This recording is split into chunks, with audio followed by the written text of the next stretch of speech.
aan ku bilowne golaha ammaanka ee qaramada midoobay ayaa shir ka leh arrimaha Soomaaliya. Kulanka ayaa waxaa xubnaha golaha ammaanka ay ka dhageysanayaan wakiilka gaarka ah ee xogayaha guud ee qaramada midoobay ee Soomaaliya James Swan.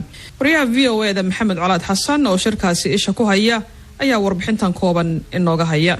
kulankan oo kamid ahaa kulamada caadiga ah ee ay xubnaha golaha ammaanka ee qaramada midoobay ay ku dhageystaan warbixinada laga soo diyaariyo xaaladaha ay ku sugan yihiin wadamada ayaa xubnuhu waxay warbixin kaga dhageysteen wakiilka gaarka ah ee xogayaha guud ee qaramada midoobay ee Soomaaliya James Swan.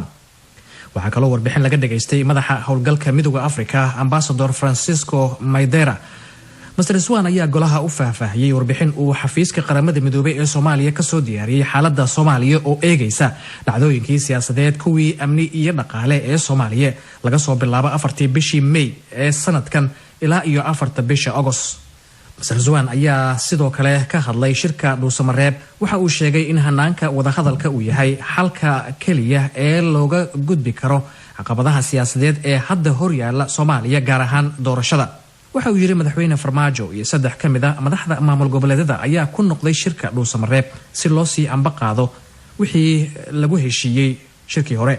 waxaan ku celinayaa inaan aad uga xunnahay kuwa weli ka maqan. Mr. Swan ayaa ku dheeraaday xaaladda siyaasadeed ee dalka oo uu sheegay in mushkilad dhinaca dastuurka ah iyo maxkamadii dastuuriga oo aan dhisnayn oo uu sheegay in shaki ay gelin karto in waqtigii loogu talagalay ay ku qabsoonto noocyada doorasho ee dastuurka ku xusan. waxa uu ka hadlay ammaanka Soomaaliya oo uu sheegay in Al-Shabaab ay bilowday weeraro cusub oo ay ka geysanayso Muqdisho iyo meelo kale si ay u carqaladeyso buu yiri horumarka Soomaaliya iyo nabadgelyo ay helaan dadka Soomaaliyeed. sidoo kale waxaa golaha ammaanku uu warbixin ka dhageystay madaxa howlgalka midowga Afrika ee Soomaaliya Francisco Maidera. shirkii 15 ka bilowda Dhuusamareeb buu yiri waxaa ka maqan 2 kamid ah hogaamiyaashii muhiimka u ahaa sida daraaddeed beesha caalamka iyo saaxiibada Soomaaliya waxaa uga bannaan door sidii shirkaasi uu u noqon lahaa mid laga wada qayb galo.